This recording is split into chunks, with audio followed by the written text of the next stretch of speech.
말씀입니다. 창세기 45장 4절에서 5절 말씀인데요. 우리 다 함께 읽어보도록 하겠습니다. 요셉이 형들에게 이르되 내게로 가까이 오소서. 그들이 가까이 가니 이르되 나는 당신들의 아우 요셉이니 당신들이 애굽의 판자라. 당신들이 나를 이곳에 팔았다고 해서 근심하지 마소서. 한탄하지 마소서. 하나님이 생명을 구원하시려고 나를 당신들보다 먼저 보내셨나이다. 아멘.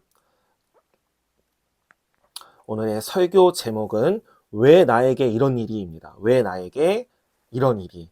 근데 아까 제가 인사말에도 말씀드렸지만 제가 인사말은 편집된 영상을 보시는 분들은 못 봐요. 그래서 한 번 더 말씀을 드리는데 제가 감기에 심하게 걸려서 지금 목소리가 좀 가라앉았어요. 그래서 중간에 이렇게 하는 경우가 좀 있을 겁니다. 그래서 양해를 부탁드립니다.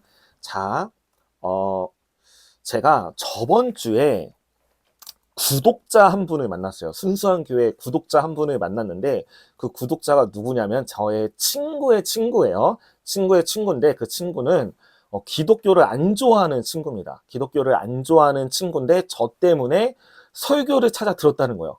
그러니까 기독교를 안 좋아하는데 저 때문에 설교를 찾아서 들었다는 얘기를 들으니까 얼마나 기뻤는지 몰라요. 정말 감사하고 너무나도 기뻤습니다. 그런데 그 친구가 저한테 부탁을 하나 한 게 뭐냐면 제가 저번 주에 설교하는 중에 노래를 잠깐 불렀잖아요. 그래서 노래를 한 번만 더 불러주면 안 되겠냐 그런 부탁을 해서 김광석 씨의 노래를 좋아한다라고 또 그렇게 해가지고 제가 한 영혼을 전도하는 그런 마음으로 또 이것 또한 하나님께 영광이 될 거라는 그런 믿음을 가지고 잠깐 김광석 씨의 노래를 오늘까지만 부를게요. 죄송해요. 제가 음도 잘 못 맞추고 박자도 못 맞추는데 오늘까지만 잠깐 노래를 한번 불러보도록 하겠습니다. 그리고 이거랑 연관돼서 이제 설교를 진행해 보도록 하겠습니다. 어떤 노래냐면 잊어야 한다는 마음으로예요. 잊어야 한다는 마음으로 김광석 씨 노래인데 잠깐 요 구절만 불러볼게요. 아, 네, 진짜. 창틈에 기다리던 새벽이 오면 어제보다 커진 내 방 안에 하얗게 밝아온 유리창에 썼다 지운다 널 사랑해.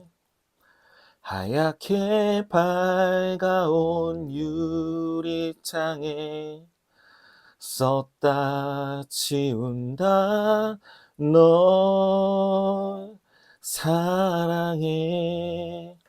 네, 이렇게 오늘까지만입니다. 네, 이제 실시간으로 이제 시청자 수가 이렇게 빠지는 게 보이는데요. 죄송합니다. 자, 제가 이 노래를 죄송합니다. 이 노래를 왜 불렀냐면은 이 노래에 대한 저의 슬픈 추억이 있어요. 뭐냐면 제가 20살 때 짝사랑하던 사람이 있었는데 그 사람한테 차였어요. 제가 꽃다발을 하나 딱 사들고 고백을 하려고 그 친구 집 앞에 갔는데 만나주지도 않고 그냥 차였습니다. 그래서 이 노래를 듣고 되게 마음을 달랬던 기억이 있는데 여기에 가사처럼 유리창에다가 이렇게 입김을 불어서 그 친구 이름을 썼다가 지웠다가 입김 불어서 이름 썼다 지웠다 그랬던 옛날에 그 추억이 가슴 아픈 기억이 있습니다. 자, 제가 이 얘기를 이 노래를 왜 불렀고 이 얘기를 왜 꺼냈냐 하면은 고난에 대해서 오늘은 고난에 대해서 한번 이야기를 해보려고 이 노래를 불러봤습니다. 여러분 고난의 종류에는 여러 가지가 있어요. 방금 제가 얘기한 것처럼 사랑하는 사람과의 이별도 연인과의 이별도 또 고난이죠. 그리고 부모님과의 이별 또는 자식과의 이별도 고난이 될 수도 있습니다. 또 경제적인 어려움을 겪게 되는 고난도 있을 수 있고요. 건강이 악화되는 몸이 아프게 되는 그런 고난도 있을 수 있습니다. 또한 사람과의 관계가 틀어지는 관계가 악화되는 그런 고난도 있을 수 있어요. 이것 외에도 사람이 살아가는 데는 여러 가지 고난이 있을 수 있는데 우리들은 이런 고난을 당하면 하나님께 이렇게 이야기합니다. 왜 나에게 이런 일이? 왜 나에게 이런 일이 주어졌나요, 하나님? 하나님 너무하신 거 아닌가요? 라고 하나님께 따져 묻고 원망을 할 수 있습니다. 우리들의 마음은 그래요. 자, 그래서 우리가 이런 고난을 만났을 때 어떤 마음가짐으로, 어떤 생각을 가지고 그 고난에 대처해 나가야 될지를 오늘 한번 다뤄보도록 하겠습니다. 이를 위해서 오늘은 성경 인물 중에 한 명만 볼게요. 성경 인물 중에 고난을 당했던 인물은 여러 명이 있는데 그 중에 단 한 명, 요셉에 대해서 한번 살펴보도록 하겠습니다. 이 요셉은요, 4,000년 전에 있었던 인물이에요. 4,000년 전에 실존했던 인물이고요. 성경에 처음 기록된 나이는 요셉이 17살 때부터 성경에 기록이 되어 있습니다. 이 요셉은 야곱의 아들이에요. 요셉의 아버지가 야곱입니다. 그런데 죄송합니다. 근데 이 야곱은 4명의 아내가 있었어요. 지금으로서는 상상할 수 없죠. 근데 4,000년 전 가나안 땅 지역의 문화로는 여러 명의 아내를 둘 수가 있었습니다. 그래서 야곱은 4명의 아내가 있었는데 이 4명의 아내를 통해서 12명의 아들을 낳았습니다. 이 요셉은 몇 번째 아들이었냐면 11번째 아들이었어요. 12명의 아들 중 11번째의 아들이었어요. 그런데 이 요셉은 아버지 야곱이 가장 사랑하는 아내의 아들이었습니다. 아버지 야곱이 가장 사랑하는 아내의 첫째 아들이었기 때문에 다른 형들보다 이 요셉을 더 편애하게 됐어요. 그래서 아버지 야곱은 요셉에게 채색 옷을 입혔습니다. 이 채색 옷은요, 여러 가지 색깔의 실로 짠 외투를 말하는데요. 이 시대 가나안 지역의 문화 중에 하나는 뭐냐면, 역사적으로 기록된 문화 중에 하나는 뭐냐면, 이 채색 옷은 족장이나 족장의 후계자만 채색 옷을 입을 수가 있었다라는 그런 기록이 있습니다. 족장이나 족장의 후계자만 채색 옷을 입었다는 거예요. 그래서 요셉이 채색 옷을 입었다라는 걸 무엇을 의미합니까? 요셉이 야곱의 후계자가 되었다라는 걸 의미하는 거예요. 첫째 아들도 아니고 장자 첫째 아들도 아니고 둘째 아들도 아니고 셋째 넷째도 아니고 11번째 아들 요셉이 후계자로서 채색 옷을 입고 살았던 것입니다. 그러면 형들은 어때요? 형들은 굉장히 질투가 나겠죠. 형들은 굉장히 시기와 질투가 났을 거예요. 그래서 형들은 이 요셉을 노예로 팔아버립니다. 어떻게 파냐? 형 10명이 양떼를 치러 가요. 형 10명이 양떼를 치러 가면은 이렇게 며칠 동안 이렇게 돌아다니거든요. 그런데 요셉은 안 갔어요. 아버지가 편애하기 때문에 힘든 노동은 아버지가 요셉에게 시키지 않았습니다. 그런데 야곱이 어느 날 형들이 잘 있는지 한번 보고 오라고 요셉을 보냈어요. 야곱이 요셉에게 형들이 잘 있는지 한번 보고 오라고 시켰습니다. 왜냐하면 강도들이 나타나서 양들을 빼앗아 갈 수도 있고 늑대의 습격을 당할 수도 있기 때문에 지금 잘 있는지 한번 보고 와라. 이렇게 요셉을 보냈습니다. 그런데 이제 요셉이 이제 형들을 찾아서 오는데 형들이 봤을 때 저 멀리서 요셉이 오는 게 보이는 거예요. 근데 또 때마침 앞에 구덩이가 하나 있었습니다. 그래서 형들은 요셉을 이 구덩이에 던져 넣어서 죽이자라고 모의를 합니다. 그래서 실제로 요셉이 다가왔을 때 저 채색 옷을 벗기고 요셉을 구덩이에 던져 넣어버립니다. 그렇게 죽이려고 하는데 그때 유다라는 형들 중에 유다라는 형이 있었는데 유다가 우리가 죽이지까지는 말자. 꼭 굳이 피를 봐야겠냐? 죽이지는 말자라고 이야기를 해요. 그래서 다른 형들도 그거에 설득이 돼서 요셉을 죽이지 않고 요셉을 어떻게 하냐? 애굽으로 가는 상인들에게 은 20을 받고 노예로 팝니다. 창세기 37장 28절 하반절 말씀인데요. 은 20에 그를 이스마엘 사람들에게 팔매 그 상인들이 요셉을 데리고 애굽으로 갔더라. 애굽은 지금의 이집트를 말합니다. 이집트. 애굽으로 가는 상인들에게 노예로 은 20을 받고 팔려 나갑니다. 그러고 형들은요, 요셉의 저 채색 옷을 가지고 염소 피를 묻혀요. 염소의 피. 그리고 아버지 야곱에게 가서 요셉이 짐승들에게 잡아 먹혔다고 거짓말을 합니다. 그래서 야곱은 그것을 보고 요셉이 죽었다라고 생각하고 슬피 울게 돼요.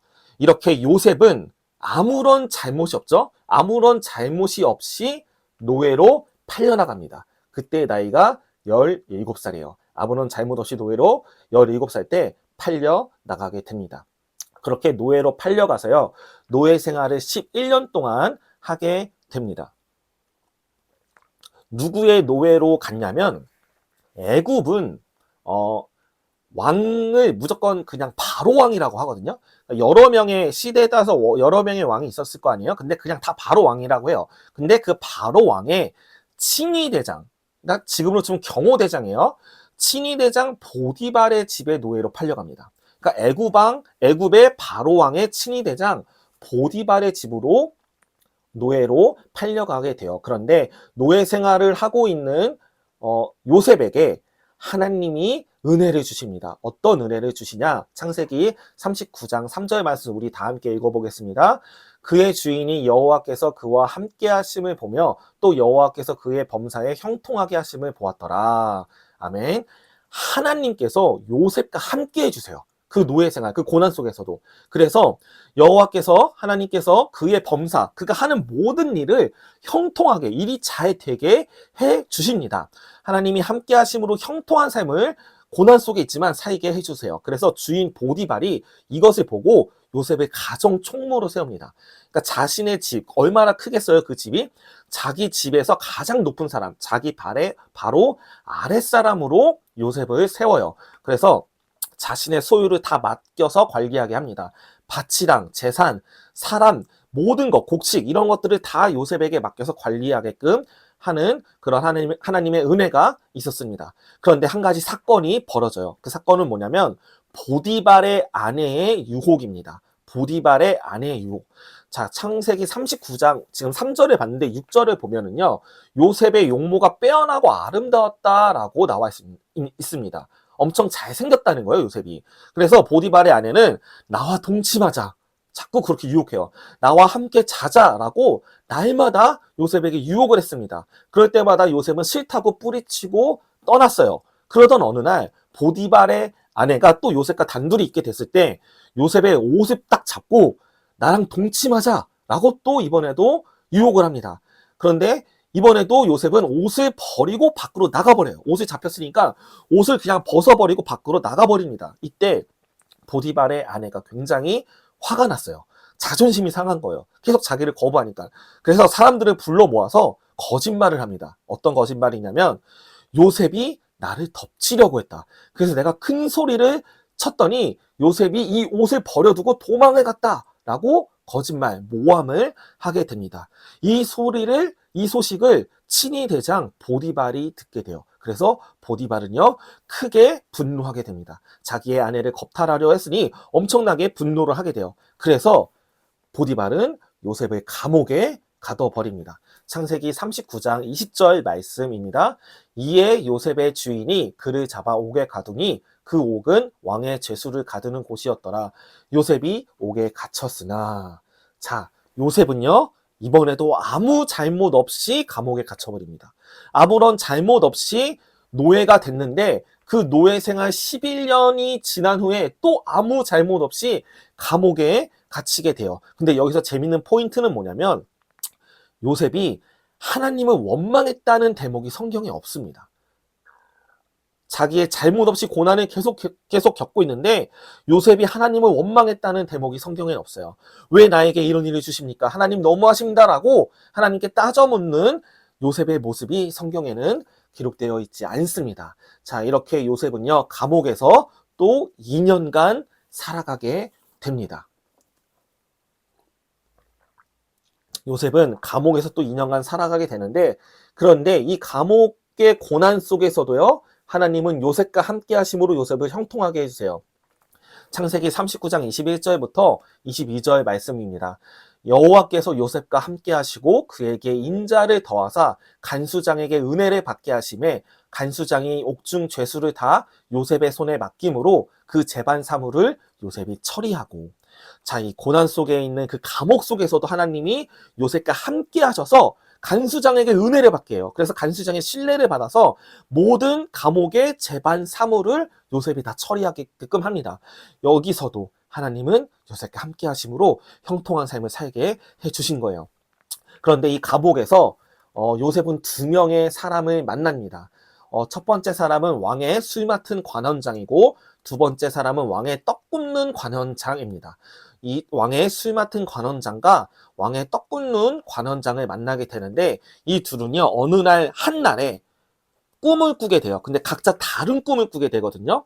서로 같은 날 꿈을 꾸는데 다른 꿈을 꿔요. 근데 그 꿈이 해석이 안 되는 거예요. 구약 시대에는 하나님께서 꿈을 통해서 역사하시는 경우가 종종 있는데 이 두 명이 꾼 꿈이 자기들로서는 도저히 해석이 안 돼서 근심을 하고 있었습니다. 그때 요셉이 이들에게 다가가서 무슨 고민이 있냐? 왜 그렇게 근심하냐? 라고 했을 때 이들이 꿈이 해석이 되지 않아서 근심한다 그래요. 그래서 이 요셉은요. 이렇게 이야기합니다. 꿈의 해석은 하나님께 있습니다. 그러니 저에게 말해보십시오. 제가 하나님께 받아서 해석을 해드리겠습니다라고 이야기를 합니다. 그렇게 해서 꿈 내용은 생략할게요. 너무 길어지니까. 자, 해석 내용을 먼저 말씀을 드리겠습니다. 왕의 술 맡은 관원장의 해석 내용은 뭐였냐면 3일 안에 그 지위가 회복이 된다는 거예요. 그래서 왕 앞에 가서 다시 술 맡은 관원장으로 일을 할 수 있게 된다. 지위가 회복된다라는 꿈의 해석이었습니다. 그래서 술 맡은 관원장은 굉장히 좋아했어요. 그래서 이 요셉은 관원장에게 부탁을 합니다. 왕 앞에 나아가게 됐을 때 내 얘기 좀 해달라. 나는 지금 감옥에 올 만큼 잘못한 일이 없다. 그러니 바로 왕에게 잘 얘기해서 나 좀 풀려날 수 있게 해달라는 그런 부탁을 하게 됩니다. 자, 그러면 두 번째, 떡 굽는 관원장의 꿈의 해석은 뭐냐면 3일 안에 왕이 당신의 목을 맬 것이다 예요. 3일 안에 왕이 당신을 처형할 것이다. 사형시킬 것이다. 라는 무서운 꿈의 해석이었습니다. 그런데 정말로 요셉의 해석대로 실현이 돼요. 정말로 요셉이 꿈을 해석해 준 대로 그대로 실현이 돼서 술 맡은 관원장은 왕 앞에 나아가서 지위가 회복되게 됩니다. 그런데 술 맡은 관원장은요, 요셉의 부탁을 잊어버려요. 자기가 지위가 회복된 게 너무 기쁜 나머지 요셉이 자기에게 부탁했던 걸 잊어버리게 됩니다. 얼마나 잊었냐면 2년이나 잊었어요. 2년. 그래서 감옥 생활을 요셉은 2년이나 하게 됩니다. 자, 2년 뒤에 바로가요. 이번에도 또 꿈을 꿔요. 그런데 어떤 꿈을 꾸냐? 바로의 꿈은 이런 꿈이었습니다. 마른 소, 흉측하게 마른 소 7마리가 나오고 또 아름답게 살찐 소 7마리가 나왔어요. 근데 저 마른 소 7마리가 살찐 소 7마리를 잡아먹는 꿈을 꿉니다. 그렇게 이 꿈을 꾸고 잠이 깨요. 그러다가 다시 잠이 드는데 이번에는 가늘고 마른 이삭 7개가 나오고요. 아주 무성하고 굵은 이삭 7개가 나와요. 근데 저 마른 이삭 7개가 굵은 이삭 7개를 삼켜버리는 그런 꿈을 꿉니다. 되게 비슷한 꿈을 2번 연달아 꾸게 되는 거예요. 그래서 바로 왕은요, 이 꿈이 또 해석이 되지 않는 거예요. 그래서 근심하게 돼요.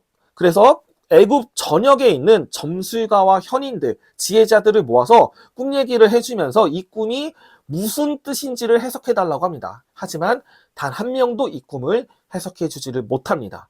그때 술 맡은 관원장이 그때서야 요셉을 기억하게 돼요. 2년 전 사건을 말하면서 요셉의 꿈 해석대로 실제로 일어나게 되었다. 그게 실현되었다라고 이야기를 합니다. 그래서 바로 왕은요, 요셉을 불러옵니다.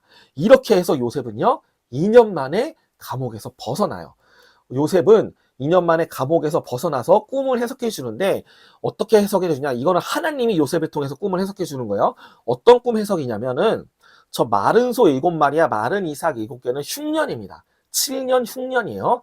그리고 살찐 소 7마리와 굵은 이삭 7개는 풍년입니다. 7년 풍년이에요. 그래서 하나님이 주신 해석은 뭐였냐면 7년 풍년이 있고 도무지 곡물의 소를 다 셀 수 없을 정도로 너무나도 많은 곡물을 거두게 되는 그런 7년 풍년이 있고요. 7년 흉년이 그 다음에 있게 된다라는 거예요. 그래서 그 7년 풍년 동안 애굽의 모든 곡식의 5분의 1을 성읍에 저장하라고 요셉이 바로 왕에게 말해줍니다.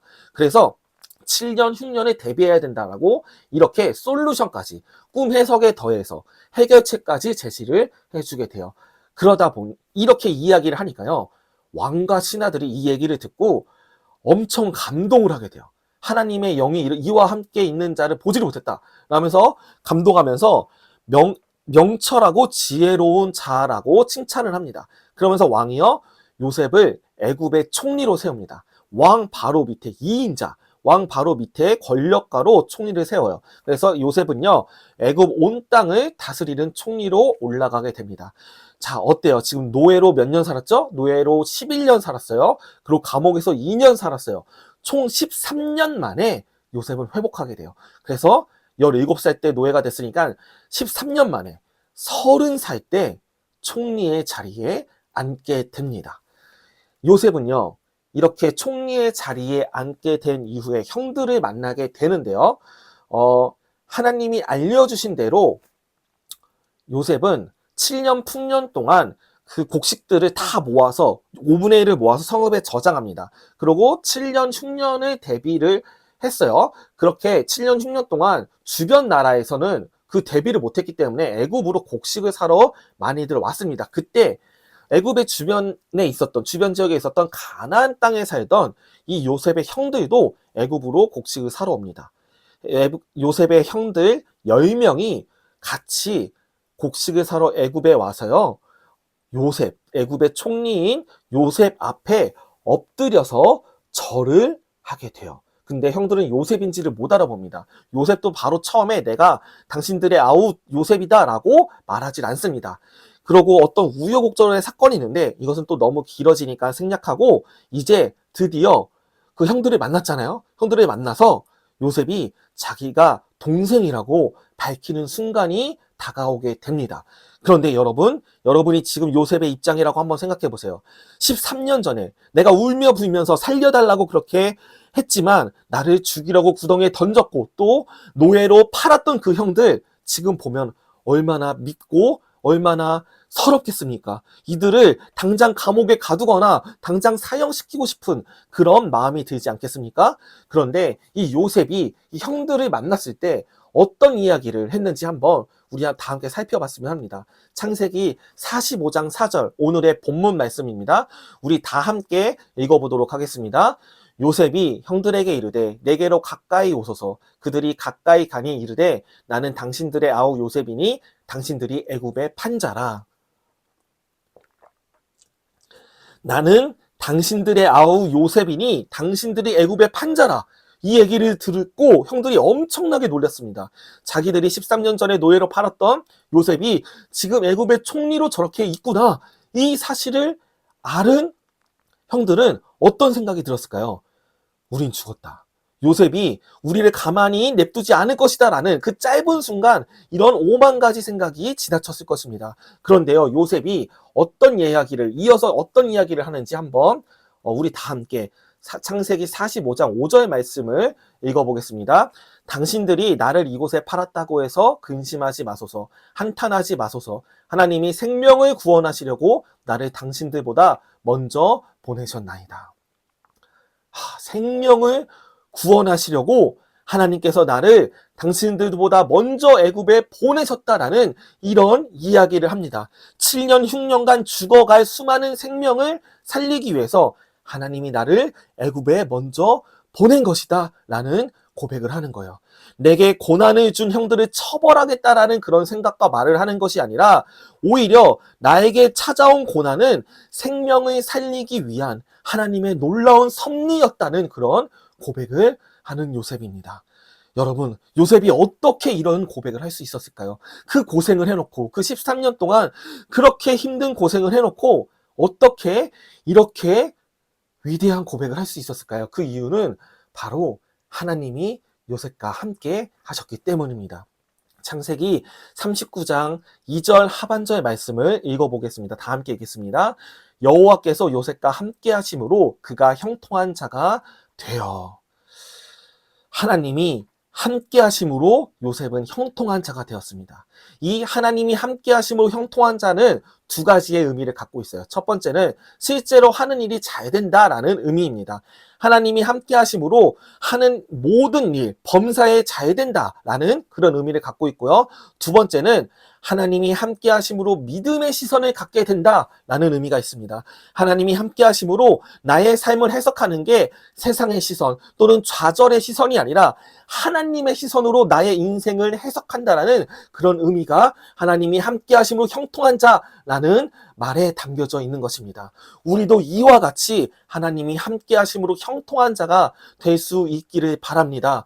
고난의 상황 가운데 나에게 고난을 준 자를 미워하거나 복수하는 것이 아니라 하나님께 원망하거나 불평하는 것이 아니라 하나님께서 나를 통해 생명을 살리기 위해 고난을 허락하셨구나. 이 고백과 이 생각을 할 수 있는 우리 모두가 될 수 있기를 주님의 이름으로 축원드립니다. 제가 여러분에게 요셉에 대해서 길게 이야기를 했습니다. 요셉에 대해서 모르는 새신자도 있을 것 같아서 요셉에 대해서 길게 설명을 했어요. 그런데 지금 이제 말씀드릴 거는요. 요셉과 예수님의 비슷한 점입니다. 요셉과 예수님의 비슷한 점을 한번 말씀드릴게요. 요셉과 예수님의 비슷한 점은 뭐냐면 요셉도 팔렸고 예수님도 팔렸다라는 것입니다. 창세기 37장 28절 하반절을 보면 요셉은 형들에 의해서 은 20에 팔렸습니다. 은 20에 그를 이스마엘 사람들에게 팔매 형들에 의해서 은 20에 요셉은 노예로 팔렸습니다. 근데 예수님 어떤지 한번 보겠습니다. 예수님 마태복음 26장 15절 말씀 우리 다 함께 읽어주시길 바랍니다. 내가 예수를 너희에게 넘겨주리니 얼마나 주려느냐 하니 그들이 은 30을 달아주거늘. 예수님은요 3년 동안 동고동락했던 제자 가론 유다에 의해서 은 30에 로마 군인들에게 팔려 나갔습니다. 요셉은 은 20의 노예로 팔렸고요. 예수님은 은 30의 로마 군인들에게 팔려갔어요. 그렇게 팔려간 요셉은 애굽 주변 나라의 많은 생명들을 살렸고요. 그렇게 팔려간 예수님은요. 죄로 인해 죽을 수밖에 없는 수많은 자들의 생명을 살렸습니다. 바로 우리들의 생명을 살렸고요. 바로 나의 생명을 살렸습니다. 팔려가서 십자가에서 죽으신 예수님으로 인해서 우리가 영원한 생명을 얻게 된 것입니다. 요셉은 형들의 시기를 받아서 은 20의 노예로 팔렸고 보디발의 아내에게 모함을 받아서 감옥에 갇혔습니다. 예수님은 가론 유다에 의해서 은 30에 팔렸고 십자가에서 죽으셨습니다. 그런데 십자가에서 죽으시기 이전에 로마 군인들에게 조롱과 무시를 받았고요. 로마 군인들이 예수님의 얼굴에 침을 뱉었고 예수님의 얼굴을 주먹으로 때리기까지 했습니다. 또한 날카로운 동물 뼈 조각이 박혀있는 그런 채찍에 여러 차례 맞기까지 했어요. 또 손과 발이 십자가에 못 박히는 그런 고난을 겪으셨습니다. 예수님께서 겪으신 이 모든 고난은요. 우리의 생명을 살리기 위해서 겪으신 고난입니다. 요셉은 하나님에게 왜 나에게 이런 고난을 줬냐고 따지지 않았고 원망하지 않았습니다. 예수님 또한 하나님에게 왜 내가 이런 고난을 겪어야만 하냐고 하나님에게 따지거나 원망하지 않았습니다. 왜냐하면 하나님께서 자신을 통해 수많은 생명을 살릴 것을 알았기 때문입니다. 자신에게 맡겨진 수많은 생명을 살리기 위해서 담대히 그리고 묵묵히 그 고난을 감당하셨던 것입니다. 여러분 고난의 목적에는 여러 가지가 있을 수 있습니다. 여러 가지 해석이 있을 수 있어요. 예를 들어서 죄를 지어서 하나님께서 바른 길로 가게 하기 위해 훈계의 차원에서 고난을 줄 수도 있습니다. 또한 마음밭이 준비되지 않은 상태로 축복을 받으면 그 축복이 저주가 되기 때문에 마음밭을 준비시키기 위해서 고난을 허락하실 수도 있습니다. 또한 내가 너무 내 자신만을 의지하고 또는 사람을 의지하고 또는 돈만을 너무 의지하고 그것들을 우상으로 섬기기 때문에 하나님을 의지하고 하나님만 섬기라는 의미로 고난을 허락하실 수도 있습니다. 이것 이외에도 고난의 목적은 여러 가지로 해석이 가능합니다. 그러나 여러분 이 모든 고난의 목적은 결국 생명을 살리는 일로 연결이 됩니다. 우리에게 나타난 고난의 끝은 다른 사람의 생명을 살리는 일로 열매 맺게 될 것입니다. 예수님의 고난을 통해서 우리가 생명을 얻게 되었습니다. 예수님의 고난을 통해서 십자가 고난을 통해서 우리가 영원한 생명을 얻게 되었어요. 예수님의 고난을 통해 우리가 생명을 얻게 된 우리는요. 예수님의 고난을 통해 생명을 얻게 된 우리는 우리의 고난을 통해서 다른 사람의 생명을 살리게 될 것입니다. 그 자세한 과정은 우리가 아직은 알 수 없지만 분명히 우리의 고난을 통해서 하나님이 일하실 것이고요. 우리를 통해서 일하시는 그 하나님을 통해 우리가 만나는 주변의 사람들에게 복음이 전해지게 될 것입니다. 그래서 이를 통해서 그들이 예수님을 영접하고 영원한 생명, 새 하늘과 새 땅에서의 영원한 생명을 분명히 얻게 될 줄로 믿습니다. 그러니 여러분 고난 속에서 좌절하거나 하나님을 원망하지 마시길 바랍니다. 고난 속에서도 함께 하시는 하나님을 바라보며 나를 통해 생명을 살리실 하나님을 기대하며 고난의 시간을 잘 견뎌낼 수 있기를 축원드립니다. 여러분에게 마지막으로 한 가지 하고 싶은 말이 있습니다. 그것은 뭐냐면, 마지막으로 드리고 싶은 말씀이 뭐냐면, 고난 속에서도 하나님이 함께 하심으로 우리는 형통한 삶을 살 수 있다라는 걸 말씀드리고 싶어요. 요셉은 고난에 처했어요. 요셉은 보디발의 노예로서 11년간 살아갔습니다. 그러나 그 가운데서도 하나님이 함께 하심으로 형통한 삶을 살았어요. 또한 요셉은 감옥에서 2년간 살아갔습니다. 그러나 그 가운데서도 하나님이 함께 하심으로 간수장의 은혜를 받아서 형통한 삶을 살아갔습니다. 또한 애굽의 총리로 살아갈 때도 하나님이 함께 하심으로 형통하게 그가 맡은 일 모든 일들이 잘 되는 형통한 삶을 살아가게 되었습니다. 여러분, 하나님은요, 여러분을 절대로 버리지 않습니다. 하나님은 여러분을 절대로 떠나지 않습니다. 그러니 여러분, 하나님이 항상 우리와 함께 하신다는 것을 기억하며 함께 하시는 하나님으로 인해서 우리가 고난 속에서도 형통한 삶을 살아갈 수 있다는 것을 믿어 의심치 않으시기를 바랍니다. 또한 우리를 통해 생명을 살리실 하나님을 바라보며 하나님을 소망하며 기대하며 고난 가운데 처해 있더라도 하루하루를 소망 가운데 살아갈 수 있기를 주님의 이름으로 축원드립니다. 그러면 우리 다 함께 기도하도록 하겠습니다. 우리 다 함께 기도를 오늘도 두 가지 기도를 할 건데요. 첫 번째 기도는 고난 속에서 나를 통해 생명을 살리실 하나님을 기대할 수 있게 해달라고 기도하길 원합니다. 고난 속에서 나를 통해 생명을 살리실 하나님을 기대할 수 있게 해달라고 기도하고요. 또한 고난 속에서도 나와 함께 하시는 하나님으로 인해서 형통한 삶을 살아가는 우리가 될 수 있게 해달라고 우리 다 함께 기도하도록 하겠습니다.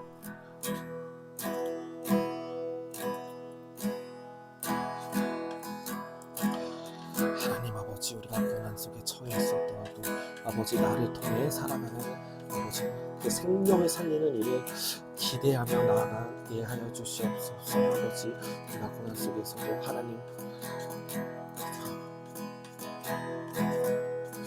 아버지 고난 속에서도 함께 하시는 하나님, 고난 속에서도 하나님이 함께 하시는 성통한 삶을 살아가는 우리가 될 수 있도록 아버지 은혜를 주여 주시옵소서. 아버지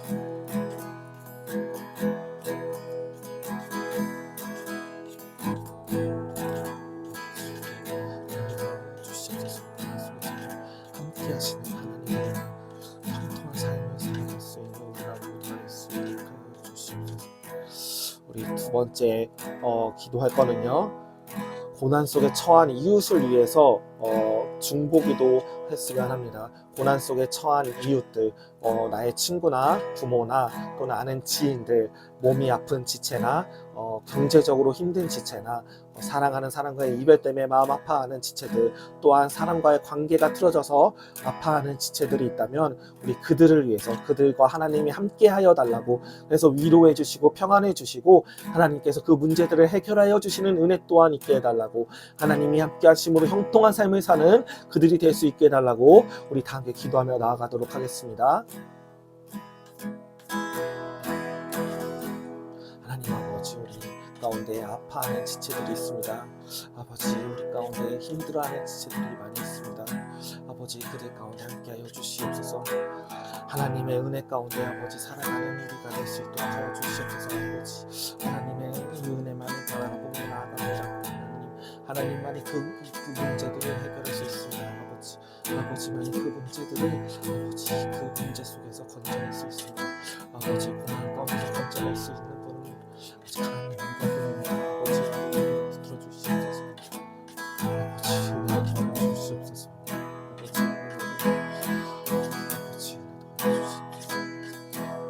도와주시옵소서. 마음이 아픈 지체, 형제적으로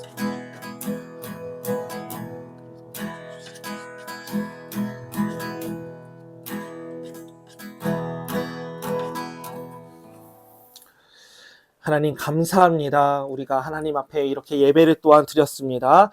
하나님, 우리가 지금 고난 속에 처해 있을 수 있습니다. 그러나 우리가 좌절하지 않게 하여 주시옵소서. 하나님을 원망하지 않게 하여 주시옵소서. 우리의 이 고난을 통해서 생명을 살리실 하나님을 기대하며 나아갈 수 있도록 아버지 은혜 더하여 주시옵소서. 또한 이 고난 속에서도 우리와 함께 하시는 하나님으로 인해 우리가 형통한 삶을 분명히 살아가게 될 줄로 믿습니다. 지금 몸이 아픈 지체들 하나님이 함께 하심으로 치유될 줄로 믿습니다. 경제적 어려움에 처한 지체들 하나님의 은혜 주심으로 그 어려움 가운데서 건져냄을 받을 줄로 믿습니다. 사람과의 관계가 문제인 친구들 하나님 함께하여 주시옵소서. 그 가운데 사랑이 자리 잡게 하여 주시옵소서. 화해가 일어나고 평화가 일어날 수 있도록 아버지 은혜 더하여 주시옵소서. 하나님만을 바라봅니다.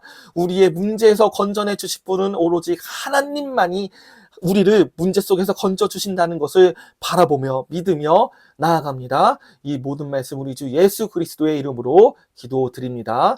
아멘. 제가 축도하고 마치겠습니다. 우리 주 예수 그리스도의 은혜와 하나님의 사랑과 성령님의 교통하심이 고난 가운데서도 하나님을 바라보며 하나님이 함께 하심으로 형통한 삶을 살아갈 우리 순수한 교회 성도들 위해 영원토록 함께 있을지어다. 아멘. 자, 여러분 오늘도 예배 드리느라 수고하셨고요. 우리 다 한 주 잘 보내고 이제 다음 주에 또 만나기로 해요. 모두 잘 지내세요. 안녕.